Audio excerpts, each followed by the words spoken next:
जय हिंद दोस्तों, बहुत बहुत स्वागत है हमारे YouTube चैनल पर। दोस्तों, अपडेटेड इनकम टैक्स रिटर्न जो कि ITRU बोलते हैं इसे, ये सेक्शन 139(8)A के अंदर इनकम टैक्स डिपार्टमेंट ने पिछले 2 साल से चालू की थी। तो ITRU क्या होती है, कौन भर सकता है, कब भर सकता है, बहुत सारे क्वेश्चन आपके इस वीडियो में क्लियर होने वाले हैं। तो मेक श्योर आप लास्ट तक बने रहें। सबसे पहले हम बात कर लेते हैं हु में फाइल ITRU जो है अपडेटेड ITR कौन भर सकता है। एनी SSC मतलब कोई भी व्यक्ति जो इंडिविजुअल है, नॉन इंडिविजुअल है, रेजिडेंट है, नॉन रेजिडेंट है और उन्होंने ITR फाइल्ड की थी पहले। मान लीजिए अगर आपने 139(1) के अंदर 139(4) में 5 में पहले ऑलरेडी ITR फाइल कर रखी है तो आप ITRU भर सकते हैं। अगर ITR फाइल्ड नहीं की है, रिटर्न अर्लियर में नहीं की है, फिर भी आप इसे भर सकते हैं। तो मतलब ऐसा कोई भी व्यक्ति जिसने पहले अपनी उस साल की रिटर्न भरी है या नहीं भरी है, वो दोनों ही व्यक्ति इस ITRU को भर सकते हैं।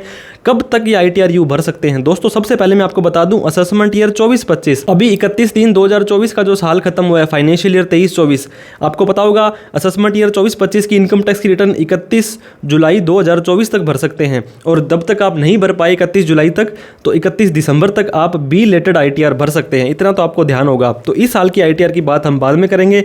इससे पहले के जो 2 साल हैं दोस्तों, 2 साल की ITRU पॉसिबल होती है। इससे पहला जो साल था असेसमेंट ईयर 23-24, जो 31/3/2023 को जो साल खत्म हुआ था, ये फाइनेंशियल ईयर तो हो जाएगा दोस्तों आपका 22-23, लेकिन इसका असेसमेंट ईयर होता है 23-24। अब ये बोलता है 24 मंथ के तक आप इस ITRU को भर सकते हो, ये आपका असेसमेंट ईयर खत्म होने के बाद। तो फाइनेंशियल ईयर जो 22-23 है उसका असेसमेंट ईयर 23-24 है। 23-24 का साल आपका खत्म होता है असेसमेंट ईयर 31/3/24 का। इसमें 2 साल और जोड़ दो, 24 और 2 26, मतलब 31 मार्च 2026 तक आप ITRU भर सकते हैं असेसमेंट ईयर 23-24 की। इससे पहले वाला साल असेसमेंट ईयर 22-23 ये 31/3/23 को खत्म होगा। इसके 2 साल तक मतलब 31 मार्च 2025 तक और 31 मार्च 2026 तक 2 ITRU तो आप ये भर सकते हैं। और ये जो असेसमेंट ईयर करंट चल रहा है, इसकी नॉर्मल या बिलेटेड ITR आप भर सकते हैं। इसके बाद में क्या होगा दोस्तों, जब इस साल की ITR खत्म हो जाएगी 31/3/25 को, तो 31/3/27 तक आप इस साल की भी भर सकते हैं। 31/3/27 को ये भरेंगे तो ये वाली आपकी बंद हो जाएगी। तो इस तरह से 2 तो आप बिलेटेड ITR, एक नॉर्मल या रिवाइज ITR आप भर सकते हैं। अब बात कर लेते हैं कुछ और क्वेश्चंस की। Time of payment of tax, आपको पता होगा जब भी आपको ITRU भरनी है तो एक चालान आपका जनरेट होना बहुत ज़रूरी है। चाहे ये चालान आपका लेट फीस का हो, चाहे आपका ये चालान टैक्स का हो, चाहे आपका ये चालान पेनल्टी का हो। अगर आपका कोई चालान नहीं बन रहा है तो ये ITR आप नहीं भर सकते हैं। तो ये कह रहा है कि अगर आपका चालान बनता है तो चालान आपको ITR भरने से पहले ही भर देना है। Can ITRU revised? दोस्तों, वंस अपॉर्चुनिटी दी जाती है। ये ऐसे नहीं है ITRU एक बार भर दी और उसको आप फिर से चेंज कर सकते हैं, तो ऐसा नहीं है। ITRU को रिवाइज नहीं कर सकते हैं। लेट फीस आपको मैंने बताया 1,000 या 5,000 आपको देनी पड़ेगी। इंटरेस्ट आपको पता होगा, एडवांस टैक्स का इंटरेस्ट होता है, एक लेट फाइलिंग का इंटरेस्ट होता है, वो इंटरेस्ट भी आपको देने पड़ेंगे। How many time it can be filed? Only once for an assessment year. एक असेसमेंट ईयर के लिए ITRU सिर्फ और सिर्फ एक बार ही आप भर सकते हैं। अब ITRU ये जो आपकी दोस्तों है, can be filed in following cases. ITRU किन किन केसों में भर सकते हैं?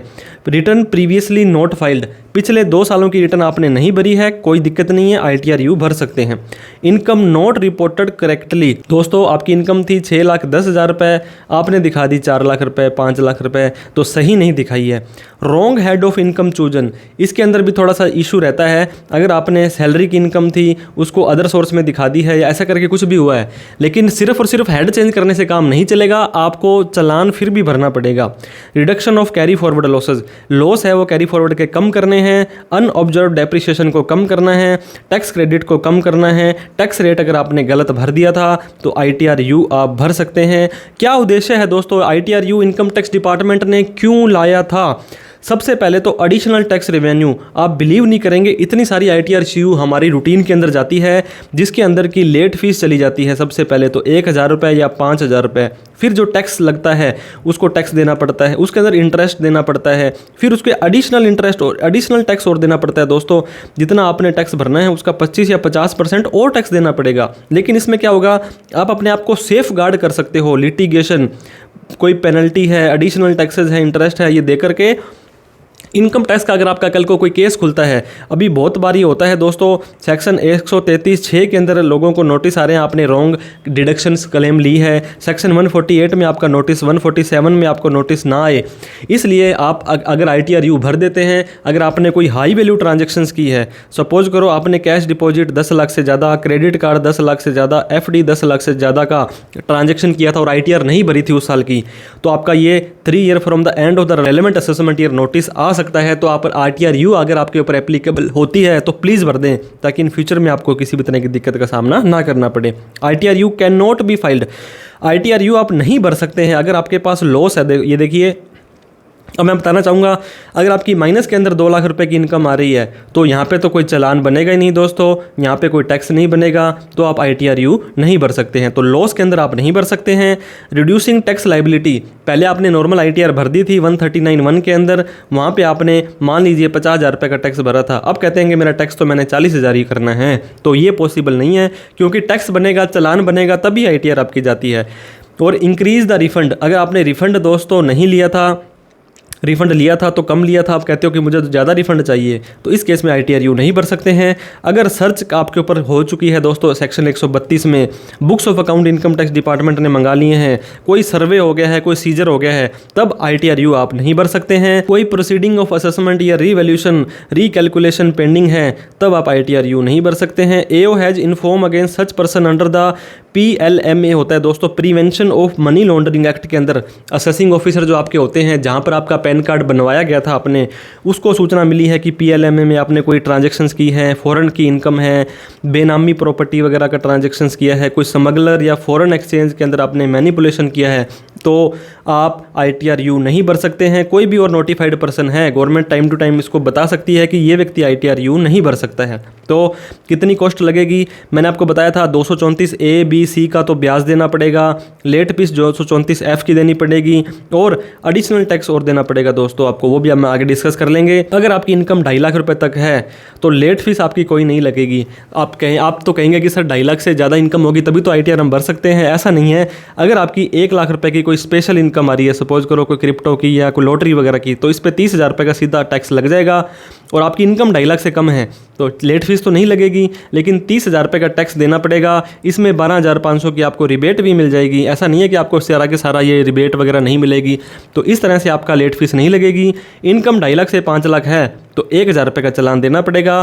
5 लाख से ऊपर इनकम होने पर, चाहे आपका सारा का सारा टैक्स TDS के तौर पर कट गया हो, फिर भी आपको 5,000 रुपये की लेट फीस देनी पड़ेगी। इसके बाद में एडिशनल इनकम टैक्स, मैंने आपको बताया था जितना भी आपका टैक्स बनता है, सपोज करो 1 लाख रुपये का आपका टैक्स बनता है और आप ITRU असेसमेंट ईयर खत्म होने के 12 महीने के अंदर अंदर भर देते हैं, तो 25% एक्स्ट्रा देना पड़ेगा, मतलब 1 लाख और 25,000, आपको 1,25,000 रुपये का टैक्स देना पड़ेगा। लेट फीस ब्याज वगैरह तो अलग है। और 12 महीने के बाद और 24 महीने से पहले आप उस साल के ITRU भरते हैं तो 50% टैक्स का और देना पड़ेगा। जैसे 1 लाख रुपये टैक्स बनता है तो 50,000 रुपये और 1,50,000 रुपये आपको जो टैक्स देना पड़ेगा, तभी आप ITRU भर पाएंगे। लेट फीस और इंटरेस्ट है, पेनल्टी है, वो तो आपको देनी ही देनी है। कुछ क्वेश्चन दोस्तों FAQs, कोई एडिशनल फॉर्म होता है क्या ITR का? जैसे नॉर्मल हम देखते हैं कि ITR 1, 2, 3, 4, 5, 6, 7 जैसे आपकी इनकम होती है वैसा होता है। तो ITRU भी ITR 1 से लेकर 7 तक ही होता है, अलग से कोई भी फॉर्म नहीं होता है, बस इसका सेक्शन अलग होता है 139(8)A। इसके बाद में दोस्तों, can an updated return be filed assessment year more than once, ये आपको पहले मैंने क्लियर कर दिया। ओनली वंस, एक असेसमेंट ईयर की ITRU सिर्फ और सिर्फ आप एक बार ही भर सकते हैं। What are the benefit of filing ITRU? By filing out ITRU one can avoid दोस्तों 143 का स्क्रूटनी नहीं आएगा, इनकम टैक्स डिपार्टमेंट अपने आप आपका बेस्ट जजमेंट असेसमेंट नहीं करेगा, 147 में आपका हाई वैल्यू ट्रांजैक्शंस का नोटिस नहीं आएगा, सर्च सीजर सर्वे प्लेंटी प्रोसीडिंग आपकी बच जाएगी अगर आपने ITR भर के जितना टैक्स बनता था वो सारा का सारा अगर उसके अंदर शो कर दिया है तो। इसके अलावा can I file ITRU, I have miss the deadline. दोस्तों आपको पता होगा, एक बार फिर से मैं बता दूं, असेसमेंट ईयर 24-25 की जो ITR आपने भरनी है वो 31 जुलाई 2024 से पहले भरनी है। 31 जुलाई तक नहीं भर पाते हैं तो 31 दिसंबर तक आप भर दें बी लेटेड ITR। लेकिन इस टाइम में भी नहीं भर पाते हैं तो दोस्तों आपका जो 31/3/25 का जो साल असेसमेंट ईयर है उसकी 31/3/2027 तक आप ITR यू भर सकते हैं ताकि आप अपना ये जो चीज़ें बच जाएं। लेकिन इसके अंदर आपको लेट फीस, एडिशनल टैक्स ये देना पड़ेगा और आप रिफंड नहीं ले सकते हैं। क्या इन्हें रिफंड भी पॉसिबल? ये देखिए दोस्तों, रिफंड नहीं आएगा, नहीं आएगा, नहीं आएगा। ITR यू के अंदर बहुत सारे लोग क्वेश्चन पूछते हैं क्यों नहीं आएगा, क्योंकि यहाँ पे तो चालान की बात करी जा रही है दोस्तों, टैक्स की बात करी जा रही है, जहाँ पर गवर्नमेंट को बेनिफिट होगा वो चीज़ यहाँ पे आपको देनी है। ऐसे नहीं है आपके बेनिफिट के लिए ITR यू नहीं है, गवर्नमेंट के बेनिफिट के लिए नहीं है।